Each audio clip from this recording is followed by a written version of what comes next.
ચાલો દોસ્તો, તો આપણે આગળ જઈએ. રાસાયણિક સંતુલનની અંદર આપણે છે લેક્ચર નંબર 3 સમાંગ સંતુલન અને વિસમાંગ સંતુલન આપણે જોવાનું છે. બહુ સહેલો ટોપિક છે અને મજા આવે એવું છે. નાનો અમથો ટોપિક છે. સમાંગ સંતુલન એટલે શું થશે?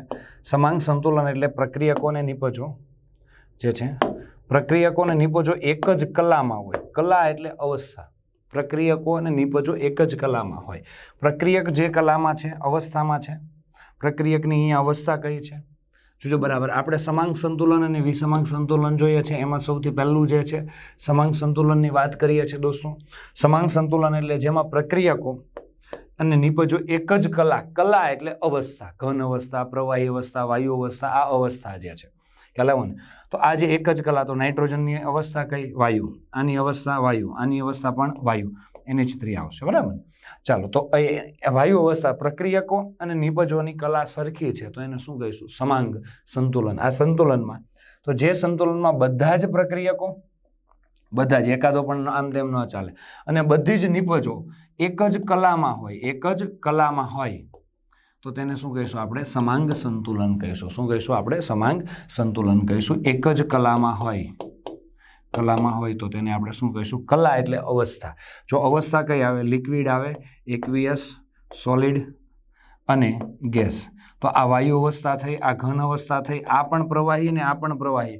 આ બે એક જ કલા કહેવાય, અલગ અલગ કલાનું કહેવાય. ધ્યાન રાખજો ખાસ, આ બંનેની કલા. એક્વિયસ એટલે એ જો લિક્વિડમાં ને એક્વિયસમાં શું ફેરફાર છે કે ઉદાહરણ તરીકે મેં તમને કોઈ દ્રાવણ આપ્યું છે, બેન્ઝીન આપ્યું છે, અથવા તો બીજું કોઈ, ધારી લો કે પાણી આપ્યું છે, તો પાણી છે એ લિક્વિડ છે, પણ NaOH જલીય દ્રાવણ છે બરાબર છે. તો એ પાણી સાથે મિક્સ કર્યું છે એટલે એકલો પદાર્થ પાણી નથી ખાલી, એની સાથે બીજું કંઈક છે બરાબર. તો એ એક્વિયસ એટલે જલીય દ્રાવણ થશે.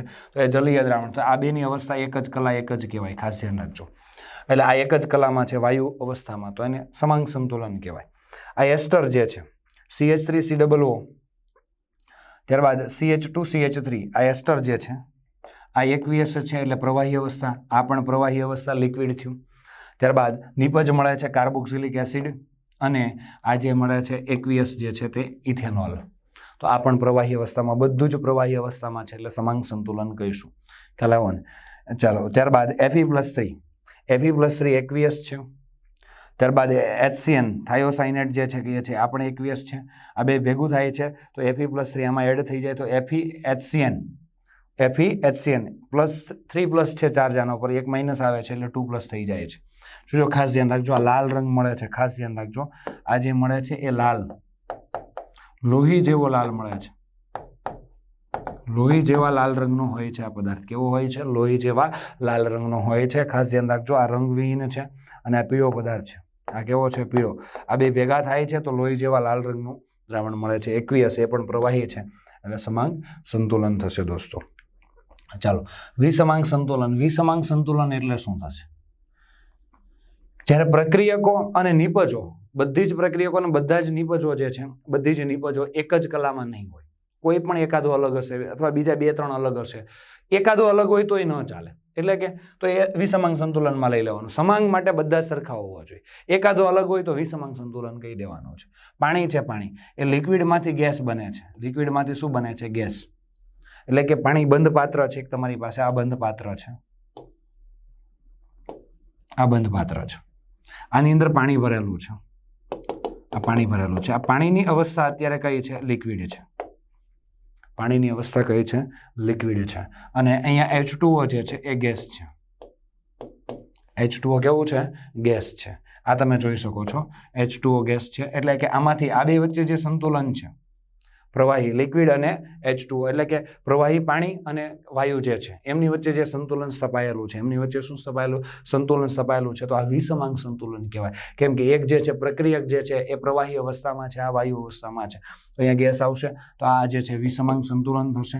લિક્વિડમાંથી શું બને છે? ગેસ. એ બંને વચ્ચે સંતુલન છે. તો કેલ્શિયમ હાઇડ્રોક્સાઇડ, કેલ્શિયમ હાઇડ્રોક્સાઇડ ખરેખર અહીંયા સોલિડ અને ઘન કેમ, આ બે કેમ લખ્યું છે? કેલ્શિયમ હાઇડ્રોક્સાઇડ એટલે ચૂનાનું પાણી, ચૂનાવાળું પાણી. ખરેખર ચૂનાવાળું પાણી છે ને, એ ચૂનો જે છે ને, ચૂનો એને તમે પાણીમાં નાખો ને તો 100% નહીં ઓગળે. થોડોક ઓગળશે અને થોડોક ઘન રહેશે અંદર.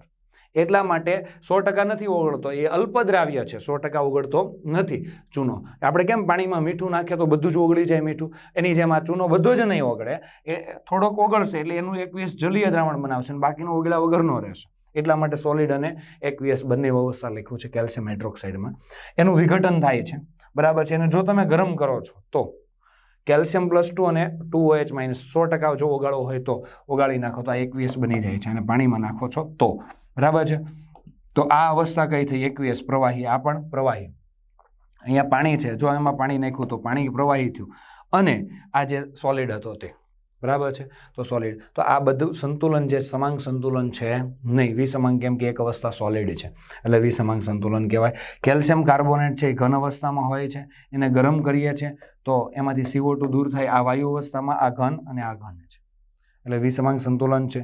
નિકલ છે સોલિડ છે, આ ગેસ છે, CO આ ગેસ છે, G કાર્બન મોનોક્સાઇડ એટલે NiCO4 બને છે, તો આ પણ ગેસ બને છે. આ કેવું બને છે? ગેસ, વાયુરૂપ પદાર્થ બને છે.